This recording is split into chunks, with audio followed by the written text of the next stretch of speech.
안녕하십니까. 저는 강남 테마 피부과 원장 피부과 전문의 이학규입니다. 액취증하고 다한증을 또 말씀드릴 때가 된 것 같습니다. 날씨가 더워지니까요. 어떻게 보면 유튜브 하면서 매년 말씀을 드렸던 것 같은데, 액취증과 다한증은 좀 다른 질환이죠. 액취증은 어떻게 보면 사회적으로 큰 문제가 좀 될 수가 있죠. 냄새가 심하게 나게 되면 폐쇄적인 공간에 들어가면 다른 분들한테 아주 심각한 영향을 줄 수 있기 때문에, 그 다음에 다한증은 누구한테 안 좋은 영향을 미치지 않지만 본인이 굉장히 스트레스를 받는 질환이죠. 일단 이 다한증은 에크라인 땀샘에서 땀이 많이 나가지고 생기는 질환이죠. 가장 큰 문제가 되는 거는 여름에, 특히 겨드랑이에 땀이 많이 나면 남자들이야 별로 신경 안 쓰는데 여자분들은 예쁜 옷을 입을 수가 없다.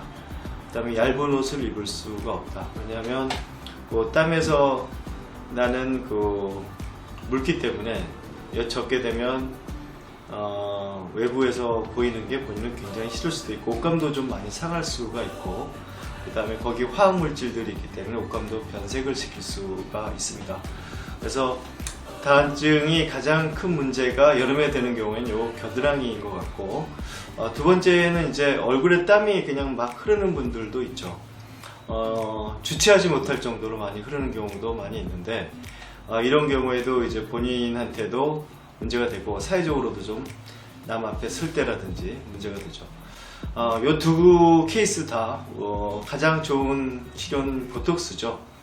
보톡스가 가장 간단하게 효과적으로 치료할 수가 있기 때문에 과거에는 수술도 많이 했죠. 겨드랑이, 다한증 수술도 많이 하고 여러가지 좀 파괴적인 치료들이 많이 있었죠. 위험성도 있고. 그렇지만 그런 치료들이 영구적으로 될 수는 있겠지만 후유증도 걱정해야 되고 흉도 남을 수가 있기 때문에 여름에만 좀 심하다면 보톡스를 한번 맞고, 보톡스 효과가 한 5, 6개월을 가니까 여름을 지낼 수 있거든요.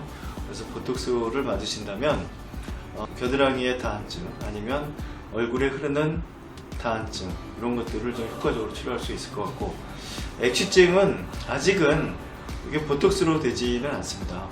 왜냐하면 이건 아포크린 땀샘에서 나는 기름선에서 나는 아주 특이한 냄새가 나는 여러가지 암모니아라든지 여러가지 균들 이런 것 때문에 생기는 거기 때문에 어느 정도 수술적인 요법이 필요합니다.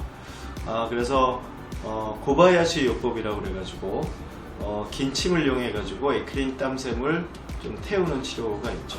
그 치료도 있고, 지방 흡입할 때 쓰는 기계를 또 겨드랑이에 넣어가지고 아포크린 땀샘을 파괴시키죠. 파괴시켜가지고 치료하는 방법, 그게 가장 효과적인데, 어떤 게 좀 보편적으로 쉽게 많이 쓰일 수 있을까? 그러면 역시 고바야시 치료나 아니면 요즘 아그네스도 이런 기능이 나오거든요.